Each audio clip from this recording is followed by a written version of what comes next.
लो, मज़ा आ रहा है तो तनी वीडियो को लाइक वाइक करो भाई, थोड़ा आनंद दिलाओ हमें सेशन को लाइक करके। चलो ये सवाल बताओ जल्दी से, लार्जर और स्मॉलर का कंसेप्ट, यहाँ पर लार्जर और स्मॉलर का कंसेप्ट हमारा कहा गया है, बताइए।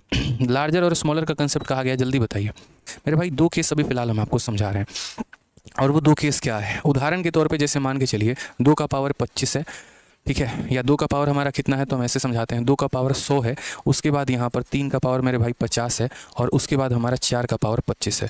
बस यहाँ पर इसमें ये बता दो कि मेरे भाई यहाँ पर लार्जेस्ट कौन है और इसमें स्मॉलेस्ट कौन है। ये हमारा केस नंबर 1 हो गया, लार्जेस्ट यहाँ कौन है और यहाँ स्मॉलेस्ट कौन है। समझना मेरी बात को, आपको 10 एग्जाम्पल मुझे कराने की ज़रूरत ही नहीं पड़ेगी, एक ही समझ जाओगे। केस नंबर 1, अब यहाँ देखोगे तो क्या है, पावर तुम्हारे काफ़ी बड़े बड़े हैं। जब बड़े बड़े पावर होते हैं तो हम कोशिश क्या करते हैं, उनमें से कुछ खींच के निकाल लें। समझ में आ रहा है बात यहाँ पे, यानी यहाँ पर ये करते हैं कि जब पावर बड़ा बड़ा होता है, नोट बनाकर कॉपी में लिखो कि जब पावर बड़े बड़े होते हैं तो HCF लिया जाता है, हाईएस्ट कॉमन फैक्टर। ज़्यादा से ज़्यादा हम कितना कॉमन उठा सकते हैं तो उसको हम लेते हैं। तो यहाँ बोलोगे सर यहाँ जब पावर बड़े बड़े हैं ना, तो यहाँ सॉल्यूशन अगर हम इनका करेंगे तो हम क्या करेंगे, तो बोलेंगे सर HCF लेंगे। यहाँ पर किस किस का लेंगे, तो 100 का लेंगे, 50 का लेंगे और मेरे भाई 25 का लेंगे। सबका हाईएस्ट कॉमन फैक्टर कितना आ जाएगा, तो 25 आ जाएगा। तो मेरे भाई यहाँ क्या करना है, 25 से इसको भाग करो, कितनी बार में कटेगा, 4 बार में। जितनी बार में कटेगा वो अंदर रख लेना। 25 100 को 4 बार में काटेगा, 4 को अंदर रख लेना, उसके बाद बाहर कितना रखना, तो 25 रखना। 25 से 50 को काटो, 2 बार में कटेगा, तो 2 मेरे भाई अंदर रख लेना, बाकी मेरे भाई बाहर रख लेना, ठीक है। उसके बाद यहाँ पर जैसे मानो ये तो ऑलरेडी बेचारा चुपचाप शांत बैठा है तो इसको रहने दो। अब यहाँ देखोगे ना तो 2 का पावर 4 कितना होता है, 16, ठीक है, और यहाँ 16 का पावर 25, यहाँ पर हो जाएगा 9 का पावर मेरे भाई 25, और यहाँ हो जाएगा 4 का पावर 25। दोस्त इस बात को ध्यान रखना। बताओ मैं 2 संख्या यहाँ लिख रहा हूँ, जैसे मानो मैंने 4 भी लिख दिया और मैंने 3 भी लिख दिया, दोनों के पावर मेरे भाई सेम है, तो क्या होता है, अगर हमारे पावर सेम हो जाते हैं तो जिसका बेस बड़ा है वो वैल्यू बड़ी होती है। सबके पावर मैंने सेम कर दिए, सबसे बड़ा बेस किसका है, इसका, यानी ये सबसे बड़ा मान होगा, फिर ये बड़ा मान होगा। तो इसीलिए अगर हम लार्जेस्ट की बात करते हैं तो लार्जेस्ट हमारा 2 का पावर 100 है, और अगर हम स्मॉलेस्ट की बात करते हैं भाई तो स्मॉलेस्ट हमारा 4 का पावर 25 है। क्लियर है ये बात यहाँ पे, यानी कभी भी अगर हम ये बात को समझें तो हमें ये बात जानना पड़े कि पावर जब दोस्त बड़े बड़े होते हैं ना तो हम HCF लेते हैं, पावर जब बड़े बड़े होते हैं तो क्या लेते हैं, HCF लेते हैं। चलिए इसके ऊपर एक और एग्जांपल आपको और दे रहे हैं। अब देखते हैं इस सवाल का आंसर हमारा कितने बच्चे बना पा रहे हैं। 3 का पावर हमारा 48 है, ठीक है, 2 का पावर मेरे भाई यहाँ पर जो है वो 96 है मान लीजिए यहाँ पर, और 4 का पावर मेरे भाई कितना है, तो 4 का पावर हमारा 24 है। इसमें बता दो मेरे भाई बड़ा कौन है और छोटा कौन है, फटाक देना बता दो बड़ा कौन है छोटा कौन। आप क्या बोलेंगे, बोलेंगे सर पावर जो है ना बड़े बड़े हैं। आपने नोट लिखवाया कॉपी में कि जब पावर बड़े बड़े होते हैं तो हम उनका HCF लेते हैं, महत्तम समावर्तक, ज़्यादा से ज़्यादा हम कॉमन जो है वो लेने की कोशिश करते हैं। यहाँ 48 का, 96 का, 24 का, सबका HCF हमारा कितना है, 24 है। तो यहाँ क्या करेंगे, तो इसको हम यहाँ लिखेंगे 24 से 48 में भाग करो, 24 का 2 गुना, तो 2 अंदर रहेगा, बाहर कितना रहेगा, 24 रहेगा। यहाँ 24 से 4 बार में भाग होगा तो 4 मेरे भाई अंदर रहेगा, बाहर कितना होगा, 24 होगा।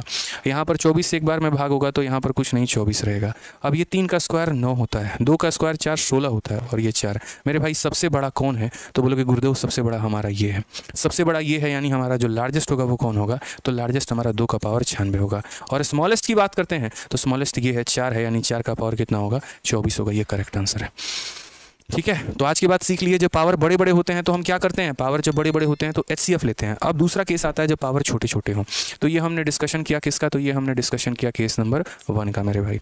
अब आ जाइए केस नंबर 2 हम डिस्कस करते हैं, बहुत ही प्यारा केस यहाँ पे। तो केस 2 की अगर हम बात करें, जहाँ पर यदि हमारे पावर फ्रैक्शन में होते हैं वहाँ पर हम क्या करेंगे, किस तरीके से सवालों को सॉल्व करेंगे। एग्जाम्पल के तौर पर मान लीजिए कि यहाँ पर 4 का पावर हमारा 1/3 है भाई, ठीक है, 2 का पावर हमारा 1/4 है दोस्त यहाँ पे, और 5 का पावर हमारा कितना है, तो मेरे भाई 1/6 है।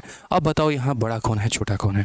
क्या यहाँ पावर का तुम HCF ले सकते हो, कॉमन ले सकते हो, भाई कुछ ले ही नहीं सकते, समझो इस बात को, यहाँ पे नहीं ले सकते। अब यहाँ क्या लेना पड़ेगा, LCM लेना पड़ेगा, वो भी हम समझाते हैं। जैसे मानो अगर कल के दिन मुझे नहीं पता कि यार √7 बड़ा है कि 6 बड़ा है, या √7 बड़ा है कि 2 बड़ा है, मान लो मुझे पता ही नहीं, मैं क्या करूँगा, जो संख्या बड़ी होती है जाहिर सी बात है उसका स्क्वायर बड़ा होता है, जो संख्या बड़ी होती है उसका क्यूब बड़ा होता है, ठीक है। तो वही वाली बात है, हम इसका स्क्वायर करके देखेंगे। √7 का स्क्वायर 7 और 2 का स्क्वायर 4, यानी ऑटोमेटिक ये बड़ा है, और अगर ये बड़ा है तो मेरे भाई इसकी वैल्यू क्या होगी, बड़ी होगी। तो जब हम कंपेयर नहीं कर पाते हैं ना, छोटे छोटे पावर होते हैं, कोई रूट में है, कोई क्यूब रूट में है, कोई 1/10 पावर में है, तो हम क्या करते हैं, उनको समान पावर पर लाकर तब जस्टिफाई करते हैं। समझ में आ गया बात। उसी तरीके से यहाँ पर कहानी क्या है भाई, तो यहाँ पर कहानी ऐसी है कि सबके पावर भिन्न भिन्न है, अलग अलग है। मेरे लिए जस्टिफाई करना बहुत मुश्किल है, मैं पावर को इक्वल करने की कोशिश करूँगा। अब यहाँ पावर को इक्वल कैसे किया जा सकता है, तो वो भी एक बहुत बड़ा चैलेंज है। तो हम सेम पावर पावर से सब में मल्टीप्लाई करेंगे ताकि ये फ्रैक्शन वाला झंझट हमारा खत्म हो। तो 3 का, 4 का और 6 का हमें क्या लेना है, एलसीएम लेना है। किसका लेना है, 3 का लेना है, 4 का लेना है और 6 का। इनका लघुत्तम समावर्तक 12 आएगा मेरे भाई। तो क्या करोगे, 4 का पावर 1/3 है, यहाँ पर 2 का पावर 1/4 है, यहाँ पर 5 का पावर 1/6 है। सब में मेरे भाई 12 से गुणा कर दो, यहाँ इसमें भी 12 से, इसमें भी 12 से और इसमें भी 12 से।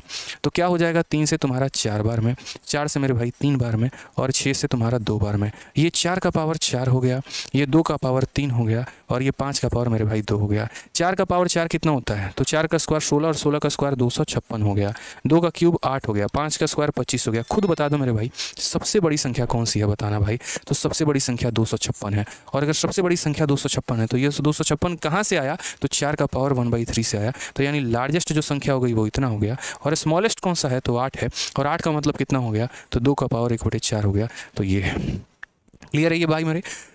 कोई दिक्कत की बात है, कोई परेशानी की बात है, तो जब पावर बट्टे में हो तो जनाब क्या करते हैं, एलसीएम लेके मेरे भाई मल्टीप्लाई करते हैं। सीख लिया आप लोग, यहाँ पर सारा कंसेप्ट जान लिए। उसके पहले एक छोटी सी बात हम आपको बता दें, ठीक है। जितने बच्चे तब से बैच के लिए इंक्वायरी कर रहे हैं मेरे भाई, तो जितनी बातें हम आपको पढ़ा रहे हैं ना, इससे बेहतरीन तरीके से हम आपको पूरा का पूरा पढ़ा चुके हैं अपने मैथ्स के रिकॉर्डेड बैच में। हर एक टॉपिक को कम से कम 20 क्लासेस में जो है मैंने कंप्लीट किया है, ठीक है। और पूरा का पूरा जो टॉपिक है वो अपडेटेड है। हर टॉपिक का एक प्रैक्टिस शीट दिया है, एक क्लासरूम शीट दिया है और उसके बाद एक टेस्ट दिया है, ताकि आप बढ़िया तरीके से पढ़ें, वहीं पर क्वेश्चंस की प्रैक्टिस भी करें और उसका टेस्ट भी लगाएं। तो आरजी विक्रमजीत एप्लीकेशन पर मेरा यानी आदित्य रंजन सर का एक कंप्लीट मैथ्स का रिकॉर्डेड बैच अवेलेबल है, जिसमें कंप्लीट अरिथमेटिक, कंप्लीट एडवांस और पूरा का पूरा डीआई कैलकुलेशन सब पढ़ाया गया है। और इस बैच की फीस 699 है और इसकी वैलिडिटी सबसे बड़ी बात बताऊं तो लाइफ टाइम है, आप कभी भी पढ़ सकते हो। साथ में साथ यहाँ पर जैसे जैसे समय बीतता है वैसे वैसे इसके टॉपिक्स को अपडेट भी किया जाता है और उसके लिए आपसे कोई भी चार्ज नहीं लिया जाता। अगर कल के दिन भविष्य में कोई दूसरा टॉपिक भी आपके सिलेबस में ऐड होता है तो वो भी फ्री ऑफ कॉस्ट आपको इसमें पढ़ाया जाता है, ठीक है। यानी एक बैच लीजिए और लाइफ टाइम तक आप इस बैच से जो भी टॉपिक का कमजोर है वो पढ़ सकते हैं। आपका रिचार्ज मेरे भाई 200 का होता है, 1 महीने में खत्म हो जाएगा। ये 700 का बैच आपको जिंदगी भर कभी खत्म नहीं होगा और हर जगह पर आपको हेल्पफुल करेगा। कहीं मॉक में स्कोर नहीं बढ़ रहा है, कहीं कोई टॉपिक में दिक्कत आ रही है, उस टॉपिक को देखिए, पढ़िए, समझिए, अपने स्कोर को बेहतर करिए। इसके लिए आपको आरजी विक्रमजीत एप्लीकेशन इंस्टॉल करना होगा और अगर कोई भी समस्या है तो ये 2 इंक्वायरी नंबर पर बात करिए, आपका समाधान किया जाएगा और आपको ये बैच लेने पर हेल्प दिया जाएगा पूरा का पूरा, ठीक है। आ जाओ अब जल्दी से मुझे यहाँ पर इस सवाल का आंसर बता दीजिए। आपके सीएचएसएल की परीक्षा में पूछा गया सवाल, ठीक है। पक्का यहाँ 3 नंबर आप अपने पक्के करिए, जल्दी से बताइए।